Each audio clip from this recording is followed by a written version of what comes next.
傷亡人數有幾多？抗日大數據。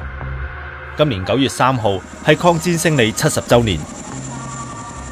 中國抗日戰爭從1937年7月7日盧溝橋事變，蔣介石宣布對日全面開戰。直至1945年，日本宣布投降。8年抗戰，中國軍民死傷3500萬人，當中死嘅有2000萬人。而抗戰期間，國民黨出動最少430萬兵力。至於共產黨，就由1937年嘅10萬兵力，8年後增至130萬。日本侵華兵力最高峰有410萬，其中陸軍佔全日本88%。國軍投入10萬人以上嘅大戰役，總共有22場，其他戰役超過3萬場。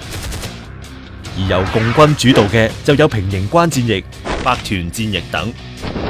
抗戰期間發生嘅重要事件包括1937年南京大屠殺，30萬人被殘殺；同年淞滬會戰，中日第一場大型會戰；1938年武漢保衛戰，時間最長、規模最大戰役；1941年聖誕節，總督楊慕琦投降，香港淪陷3年零8個月；1941年及1944年，中國2次派出遠征軍，成功守住中國最後生命線滇緬公路。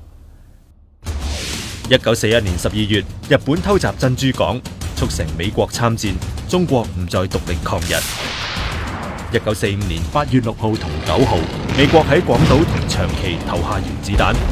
8月15號，日本宣布無條件投降。喺9月2號舉行投降儀式，正式結束第2次世界大戰。